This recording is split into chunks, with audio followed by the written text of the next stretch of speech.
Okay, so let's get going. This is going to be an interesting session. Digitization is such a big word, so I don't even know where to start. But I thought this was going to be a really interesting discussion because we have a very sort of a diverse background among the speakers today.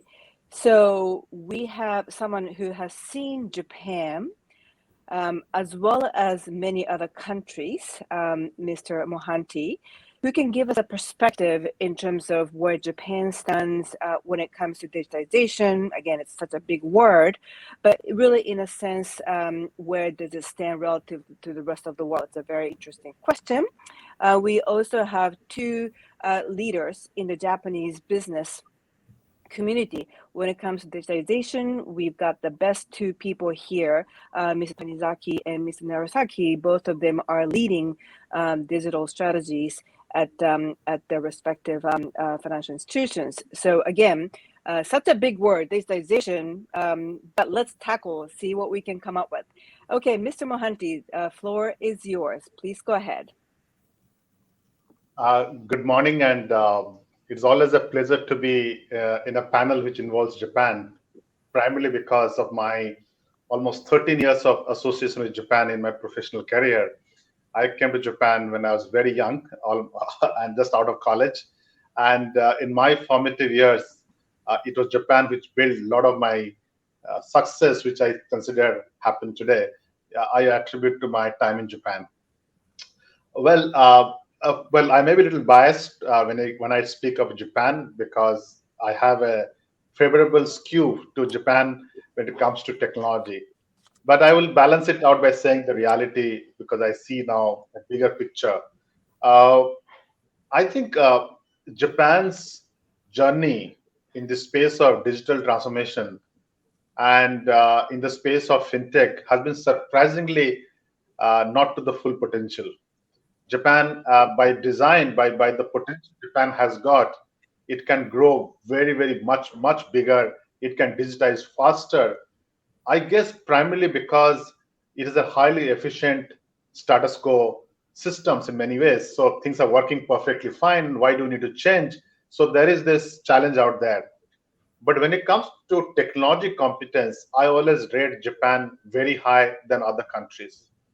And Japanese great technology competence, Japanese high quality delivery does provide Japan the necessary competency to digitize faster.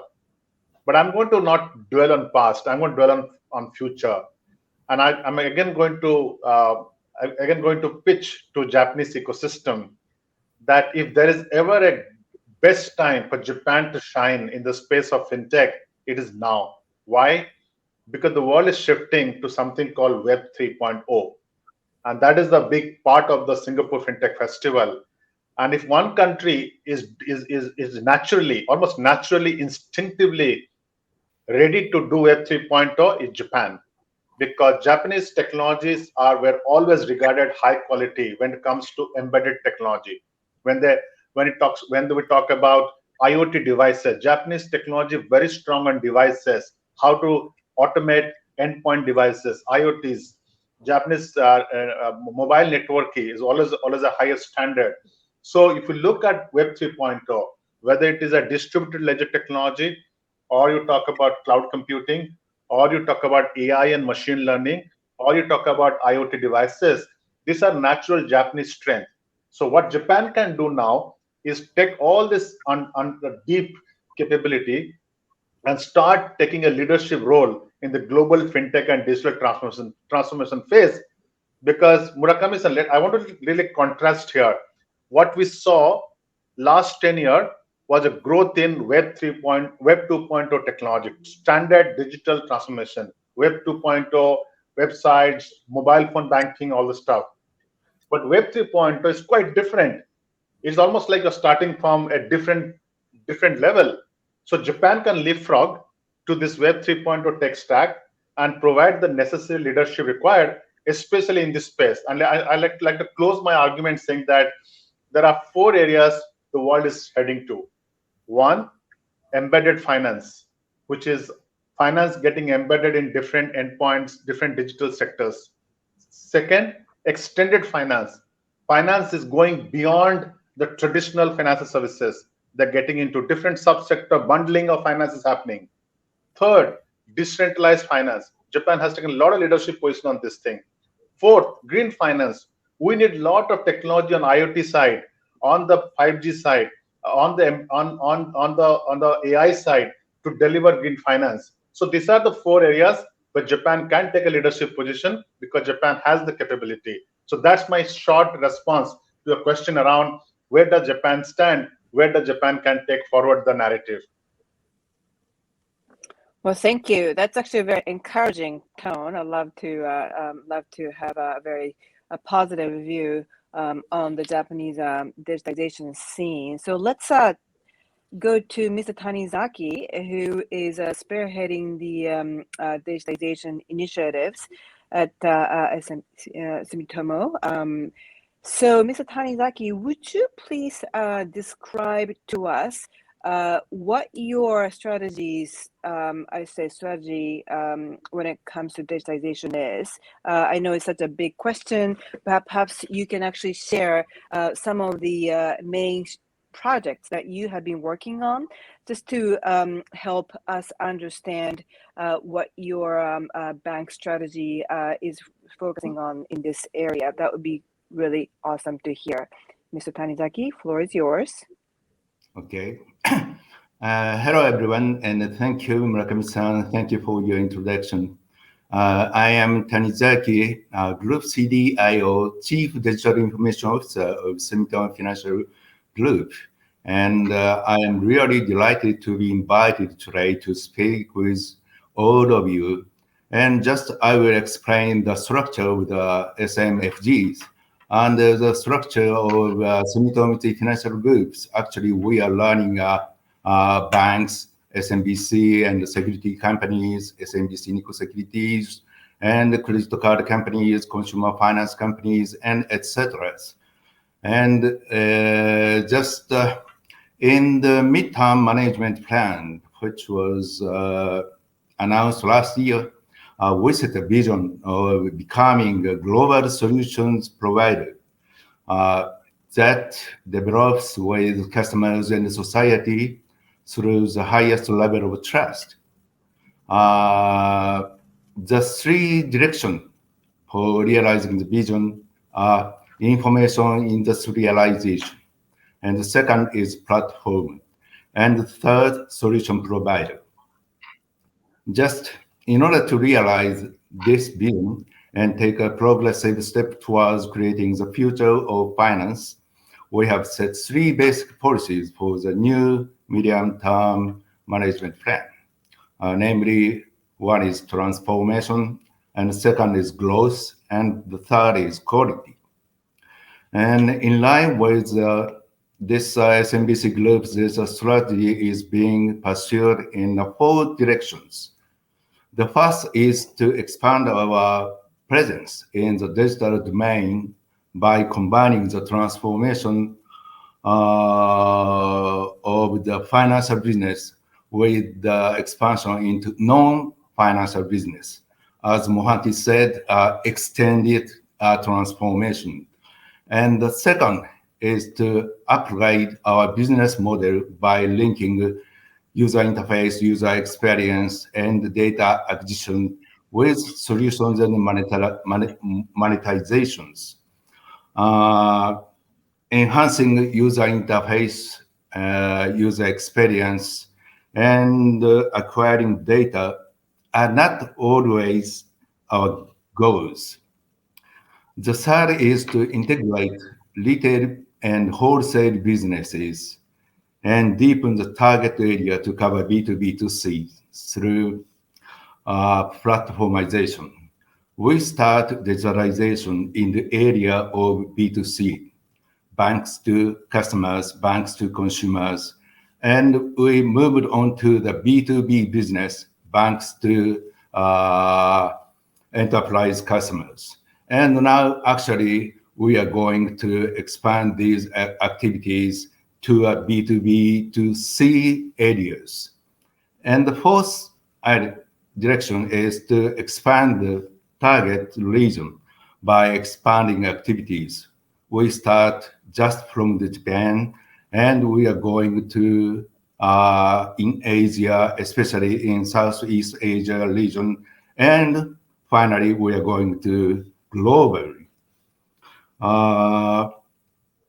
So as a concrete example, I would like to talk about embedded solutions, just as Mohanty said, as the areas that we are focusing now. For example, in Japan, the SMBC Group provides financial functions such as settlement and finance to so-called platformers, such as SNS, e-commerce providers, and free market application providers that many Japanese people use on their smartphone very, very frequently. This trend of embedded solutions is accelerating overseas as well, and we are currently developing services with a focus on the digitalization of supply chains for global companies in the Southeast Asia region. In particular, the need for real-time cross-border settlement and trade transaction and the financing in the supply chains of client companies is becoming more and more apparent. To meet this need, the SMBC Group, which has a wide-reaching global footprint, is therefore promoting the sophistication of its business model in supply chain finances by collaborating with trade platformers and payment solution providers.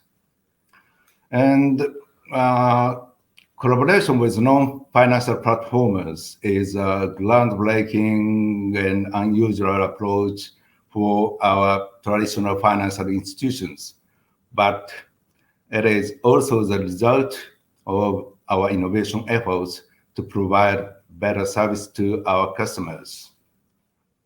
Okay, so thank you so much, Mr. Tanizaki. I just noticed that you're using B2C or B2B in a slightly different context. I was thinking business to business, bank to consumer. That's a good point. So that's actually really a good way to use these terminologies. So anyway, I would love to get to Mr. Narasaki now.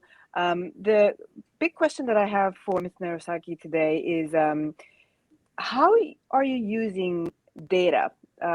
It's a simple question, but it seems as if your strategies when it comes to digitization are very much data driven. I noticed that you are basically running Plantia operation in Japan as a CEO of Plantia in Japan. So love to know how big data, or in general, data is driving your digitization strategies at Sompo. So Narasaki-san, the floor is yours. Please go ahead. Thank you. Good day, everyone. As Yumiko Murakami-san introduced me, I'm Koichi Narasaki. I'm the Chief Digital Officer for Sompo Holdings. Basically, Sompo is an insurance conglomerate. And actually, this is my 6th year with Sompo. My previous lives, I have run 5 startups for 16 years in the Silicon Valley, US. So I'm basically a startup backgrounded kind of guy. And somehow I just ended up running digital at this insurance conglomerate called Sompo. So coming back to your question, Murakami-san, how data, we are leveraging data. So to me, Silicon Valley is my kind of second hometown. I've spent there all in all 13, 14 years. So, and I was a permanent resident over there, and I was not supposed to come back to Tokyo anymore, but I'm doing this from Tokyo. Anyways, so based on my background, data it's not the new oil. It is oil. It is oxygen even. Every single digital, by the way, I was running 5 software startups. So software always uses data. So data is oil, data is oxygen to burn anything, to make something. anything. So with that in my mind, I just landed Sompo, and I found huge database or huge data source. Think of an insurance company. If you are the policyholder of automobile insurance, auto insurance, you're driving day in, day out, and your driving patterns. If you got into, unfortunately, if you got into the accident, your accident-related data, and your maybe vehicle information, they are all now recorded by somebody, not necessarily insurance company only, but also by the vehicle OEM, the car manufacturers, or some mass mobility as a service providers. They record your data and use it for you, not against you, for you. So insurance companies very close to those data. We have access to those data, not only auto insurance, but also if you have, home owners insurance, your housing information, your maybe behavioral information to some extent at home. They are all recorded by some IoT devices, like Mr. Mohanty was saying, and they are all embedded into your lives, into your system, which we are trying to extrapolate and utilize to your needs. Why to your needs? Because the reason for my joining Sompo was my boss, Mr. Kengo Sakurada, at the interview with him 5-6 years ago. He told me that he is transforming the whole Sompo into a theme park.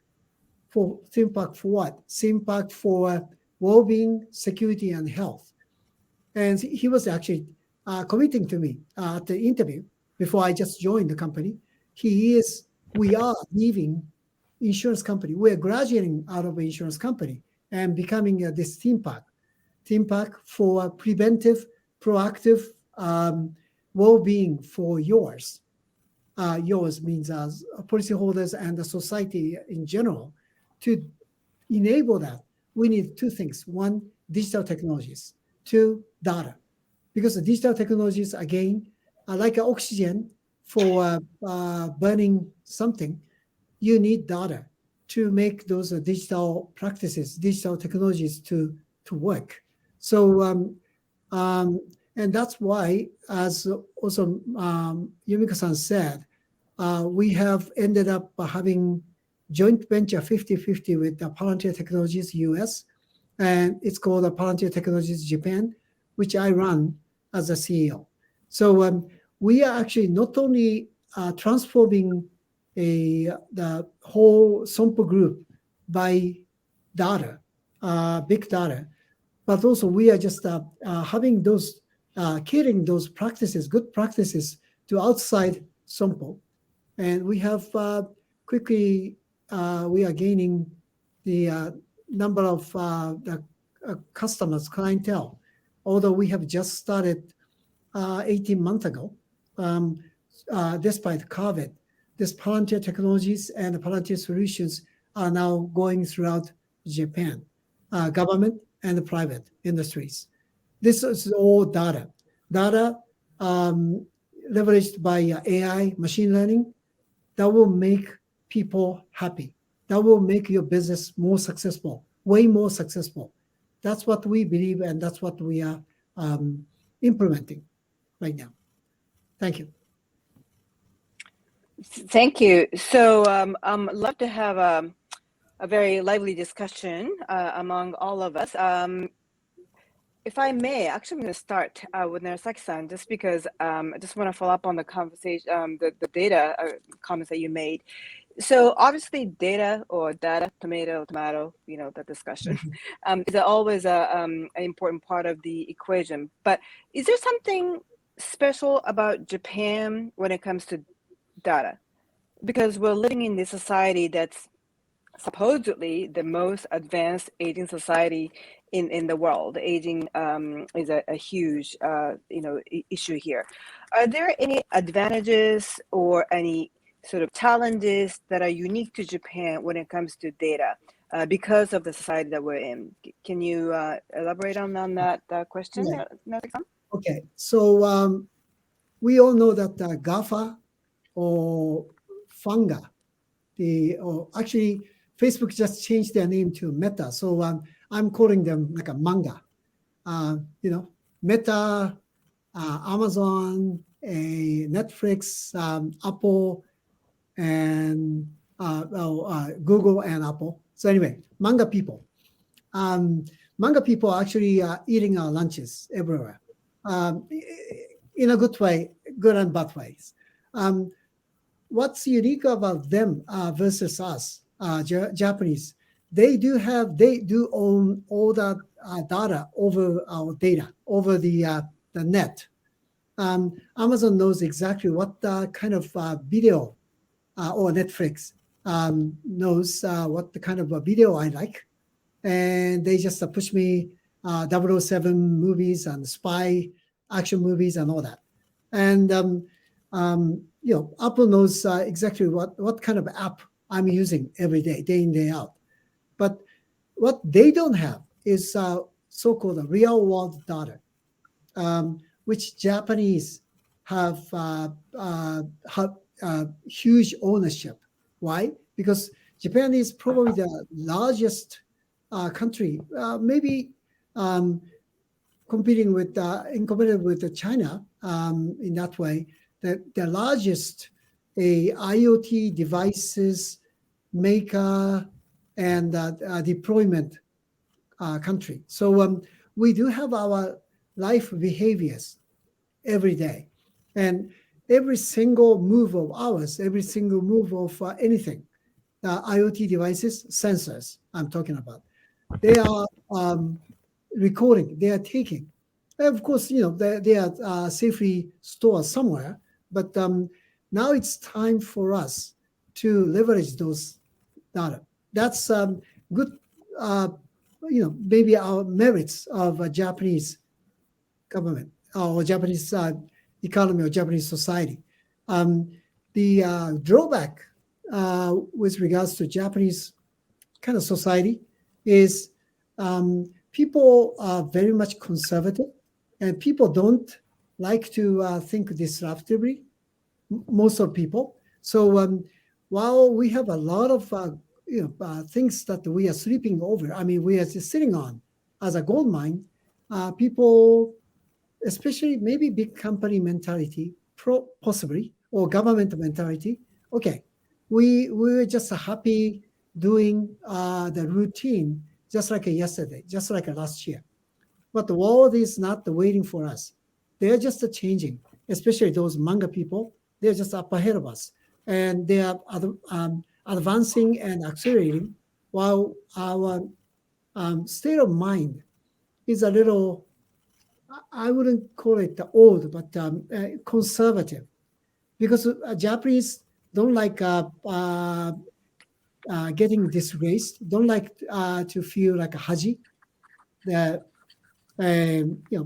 are easy to be blashed, to get blashed, and we are also, we don't like mistakes. We don't like failures. But Silicon Valley is all about failures. Silicon Valley is all about mistakes.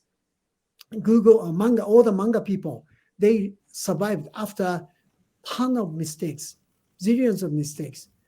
Japanese don't have that kind of mentality, especially if you're the elite. If you are probably smart business person, you don't want to get into that kind of trouble. That's probably the biggest chasm or gap that we have vis-a-vis those the other side of the people. Interesting. So I love the sound of manga, because it does sound like Japanese word for manga. You know what it is. Different meaning, but so I'd love to hear some comments with regard to this Japanese uniqueness in terms of demographic situation that we're in. As Narasaki-san said, we're sitting on this gold mine. There's quite a bit of interesting data coming out of the behavioral science, especially in this country when everything is IoT is embedded in many of the devices that are surrounding us. But when it comes to applying the gold data that we're sitting on, there's some challenges. One of them is sort of social challenge, which is basically to say people are not exactly embracing, I guess, the speedy changes, which would be slightly different from the, I guess, Silicon Valley culture. Mr. Mohanty, I'd love to hear a thought, because you have seen not only Japan, but also other countries, in particular US, and just putting also Singapore in the mix. What do you think of Mr. Narasaki's comment in terms of how Japan may be a little bit hesitant when it comes to embracing changes, and that's been one of the issues. What are the observations that you would make in terms of where Japan is when it comes to culture for change? Okay. Well, that's a very good question. Sometime we do ask ourselves. A lot of times the change is driven from a need. You have a real need, and there's a pressing need. You make that change. So people tend to believe change is a culture. Yes, it is a culture. It also has implications. It also has a driver called a need. So in Singapore, or many Asian countries, there was a need to change because the existing infrastructure were inefficient. They were not effective. It was not well accessible to the population at large. So there was this huge need which drove that shift, or the cultural shift of adopting digital transformation in Asian market. I think in Japan, where it was highly efficient already, and that need was not that strong. Now, does that justify that you should not change? The answer is no, because change is important, because because you may suddenly find yourself out of sync. Because if one market dramatically changes, then you become a legacy. Japan has to work with the global economy. They have to stay connected with the global system. So which means Japan now has a need. I will not say Japan is because the systems around Japan has dramatically shifted to the new architecture. There's a huge adoption of digital transformation. People are used to the idea of mobile phone banking. People are used to the idea of using data in an open finance construct to provide value-added services. For Japan to participate in the global economy, especially in the Asian market, they must also need to change their own architecture. They must also need to change their own culture so that they can be part of this shift as we move along. So in my mind, I think that culture, which is predominantly driven by need, is now going to happen in Japan. So I think both will work together perfectly to drive that shift. But having said that, also I sometimes people do, maybe I'm biased. I have seen Japan's cultural strength to adopt change is indeed very high, because when I was growing up in Japan, the amount of adoption I saw in Japan on the mobile phones, the amount of adoption I saw people using automated mechanism for transportation was way ahead from other countries. So it doesn't mean that Japan is never culturally ready for a change. It is ready for a change. It's a question of the need which drives that shift. So I hope that the real need now for Japan to change has arrived, and Japan must change. Okay, so Japan must change. That's a good line to end your comments there. And I'd love to hear some thought from Mr. Tanizaki, who is at one of the largest and therefore perhaps one of the most established, and could be difficult to change when things are quickly changing around you, but your bank or your company is such a established and has a very long history. So Tanizaki-san, what would you say about the culture of change? How to embrace change? From my side, just the old legacy financial institution has to change. So just for example, for the information technology areas, we have been using already 50 years ago. So in a sense, Japanese financial institution has been equipped with the information technology areas. But actually, these recent rapid change of the technologies, totally aspect has been changed. So in the past, financial institution has been using the information technology for the company itself, for the financial institutions. We have to reduce the cost, we have to reduce the manpower, but these 5 to 10 years from the 5 years ago, we have to change the mind. We have to provide the new services for the customers and for our customers with the more advanced, enhanced services by using the technologies. So in this sense, we have to change our mind. Otherwise, we have to compete with the other non-financial sectors. As you know, there are many companies emerging into the financial sectors. It means we have to change our mindset. We have to change our culture set. Otherwise, we cannot survive as a financial institutions.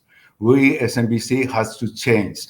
So always our top management, Mr. Ota, chairman of the SMFG, always saying we have to change, break the mold, and we have to change. So we are going to introduce the new type of thinking and new type of structure, and we are spreading to all the financial institutions in our SMBC groups. So that's a good point. So quite frankly, a lot of companies are changing very fast, and quite frankly, it is also a race against time because the environment is changing so fast. And as a company, private company, if you're not keeping up with the change that's surrounding you, as you said, you may not survive. A lot of times what happens is, especially in the area of data-related businesses, technology in general, business changes fast, and regulation may not change as fast as it should. Government kind of follows the business community. So I'll just go back to Mr. Tanizaki. I would love to know your thought in terms of your wish list, in terms of what you would like to see changes on the regulatory side. So you, as one of the largest banks, are trying to change. But quite frankly, a lot of the regulatory limitations in Japan may make it hard for you to change very fast. So if you were, Mr. Kishida, the new prime minister, if you were in that position, what would you change first? What are the most important regulatory changes that you would implement? I see. So just as you know, an increasing number of performers is entering the financial service areas.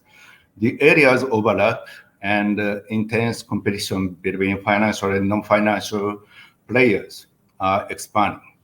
For example, SMBC Group has embedded payment and financial functions in platform providers. We have launched new business such as eKYC services, face recognition service, and SaaS services for small and medium-sized enterprises. However, as we are actively collaborating with each other means with the fintechs, the truth is financial institutions are at times dealt with a disadvantaged hand. For example, as financial players, we are often subject to strict regulations, in contrast to e-commerce companies, which may not be subject to the same regulations. When they enter the financial market, I believe a level playing field is very important and inevitable. The same regulation for same risks. If we can create a conducive environment, that encouragement fair competition governed by the same rules for same risks, I think it will be easier for innovation for Japanese society.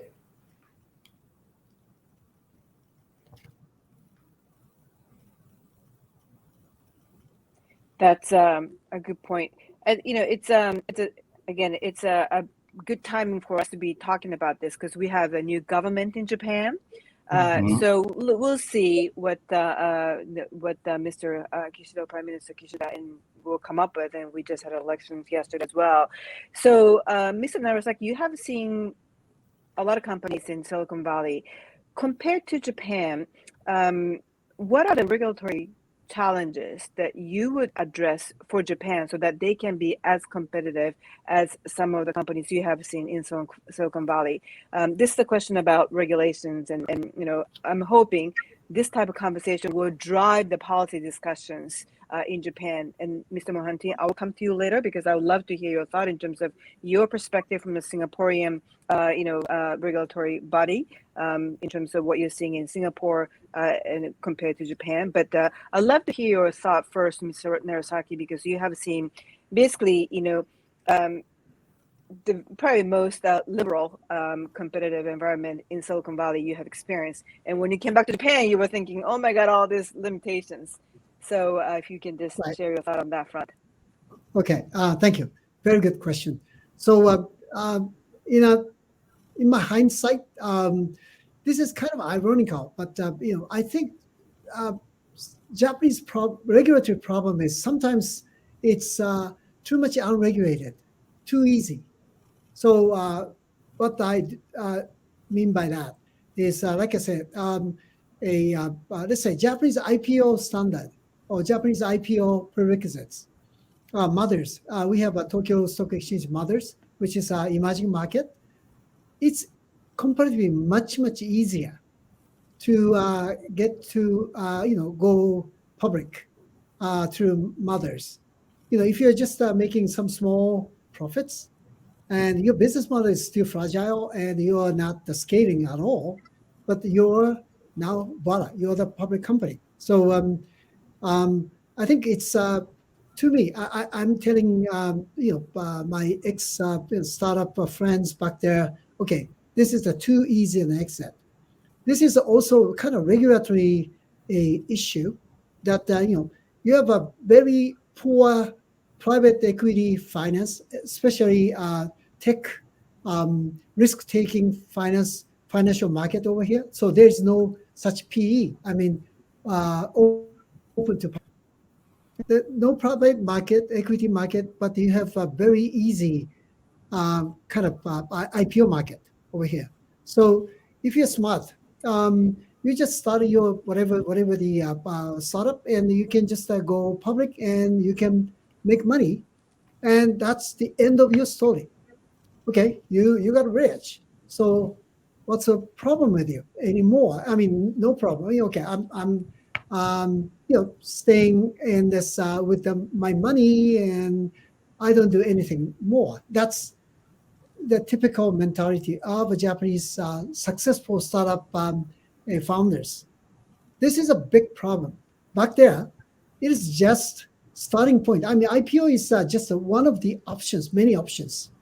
You could be acquired, and you could still keep yourself in private, and you can be decacorn, unicorns and decacorns and whatnot, because you're looking at the world market, global market. You're looking at the much bigger success, and the people just join you because even you are at the private stage, your company, your equity, your stock options are so much attractive. So that attractive people, by the way, I lived very close to Stanford University when I was back there, and now that the statistics said, I think top-notch people. Stanford graduate, especially WE student, engineering students, they never go to a GE. They never go to big company like IBM. Even they go to Google, they go to Apple to work for them, or these days they all love to go work for Palantir Technologies. So this is so much interesting because, again, I think this is a regulatory issue. Why? Because we have to set the market right. I mean, financial market right. And talking about insurance company, just like Tanizaki-san said, we are very much strictly regulated, and while the other ones are not so. But I'm not necessarily worried about that. Why? Because um, we are, at the end of the day, we are risk financiers. So we have to be regulated one way or the other. But insurance probably will be moving into a more like an embedded insurance as a service. So I think the time will come, rather than regulatory changes, time will come for us to straighten out this segment of the market.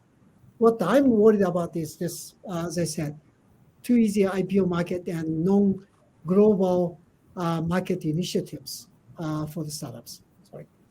Thank you. And I can totally share that because I'm a venture capitalist, and I can see why this environment in Japan where going IPO is such an easy way is hurting in a way the startup scene. So I can totally share your concern. Mr. Mohanty, I'd love to hear a thought in terms of what should really change on the regulatory front, especially having seen Japan, and now you are with MAS. So if you can just share your thought on that, be great. Sure. I know we're running out of time, but let me break the regulatory expectation into a couple of parts so easy to understand. So there are a bunch of fintechs or financial technology companies who are in the business of helping insurance company banks to digitize faster. They're called the B2B fintechs. They perhaps need no regulation because they're just any other startup tech company who can make your stuff better. But they have also a regulatory obligation, which I think Japan has to clearly think through, called outsourcing risk management guidelines. A lot of regulators have this particular regulation, which kind of puts a burden on banks and insurance company to work with small companies. It's called tech risk management guidelines. And that pushes the banks and insurance company to work with a large tech company with a long history, not with small companies. I think that has to change for a sector to dramatically transform. How does the regulator provides a kind of a guidelines which allows banks and financial industry broadly to work with small companies? That's one bucket. The second bucket are where a startup or a fintech is providing a financial services like a bank, like an insurance company. And typically a startup will only provide a small piece of services. And that's where the regulatory changes are expected, called what we call as activity-based regulation. You only regulate for that little activity so that the burden of regulation is proportionate to the risk that activity is bringing, not ask them to follow a huge set of regulation bigger than the risk they bring. So proportionate regulation to the activity is one way to think about regulatory changes to facilitate a more comprehensive sectoral development in this space. Thank you. So that's a very good advice. I'd love to share with the Prime Minister in Japan. But I know we're running out of time, but I wanted to ask you the last question, and if you can just briefly respond to that, maybe literally 1 minute. What is your best advice for Japan, in the case of Mr. Mohanty, for Sompo, in the case of Mr. Narasaki, obviously for your company, and Mr. Narasaki for your own bank, Sumitomo Bank, in terms of what needs to be done to attract the best digital talent possible, which I'm sure is going to be the key to your success, to your company, to the country itself.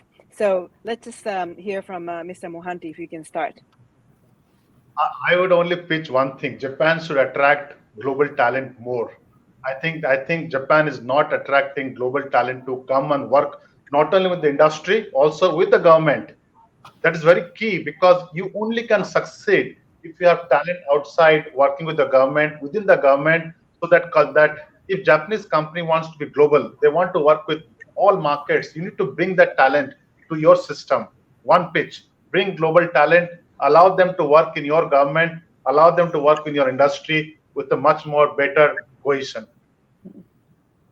Okay, that's a good one. Miss Narasaki, are you attracting a lot of global talents to your company? We're working on it. And as a matter of fact, I agree with Mr. Mohanty that uh, they attract the global talent and global as well as the local talents, and let them start something disruptive new. And to do so, we are actually trying to carve out or launch our own startup, maybe Sompo-led startup, but it's to open market. It can be IPO, it can be a completely separate entity, and it can sometimes disrupt the mothership. So you want to just come over, we're just making disrupting new insurance company or a new digital practice company. So that's what we are launching. And by through those kind of means, I think Japanese legacy enterprises definitely can attract the global talents. Mm-hmm. Thank you. Mr. Tanizaki, so what are you doing in terms of attracting the best digital talent out there? Just I want to attract global digital talent, but actually I'm not. So just I need a really digital business talent, not only for the technical savvy. Just I want to the people who have the knowledge of technology and who can introduce and lead the business itself. Otherwise, only the technology cannot make any result from us. So I want to attract the digital business talent from all over the world. That's all. Thank you. So a quick this one, digital Murakami-san. embedded business, yes? Murakami-san, Yes, quick go one. ahead. Sorry. Yes. Sorry. I think I missed to add. Japan also has to increase its diversity in terms of more female talent in the industry. Japan has to do more on that space. Yes. Very good point. I was going to say that you made that point that I was going to say. Very important. So foreigners, I would say definitely non-Japanese and female, so gender diversity. But I also think it's really important to have age diversity, especially in the context of Japan. So, I think, everything is important when it comes to diversity, but especially age diversity is something that Japan could do a lot more, as well as gender diversity. So I would call it digital technology embedded human resource strategy. Combine everything together. Yes. So anyway, thank you so much for your time. I think time is completely up. So I need to wrap up this session. And the last, message to listeners is there is so much excitement in this country right now when it comes to digitalization scene. There's a lot of potential. I do think this is the right time for us to get really excited about this country, together with the new government, which just literally started, and really exciting initiatives that are taking place on the business front as well. So again, thank you so much for your incredibly exciting discussion, and we will hopefully see fruits of these interesting ideas. Thank you so much for your participation. Thank you. Bye. Bye. Thank you.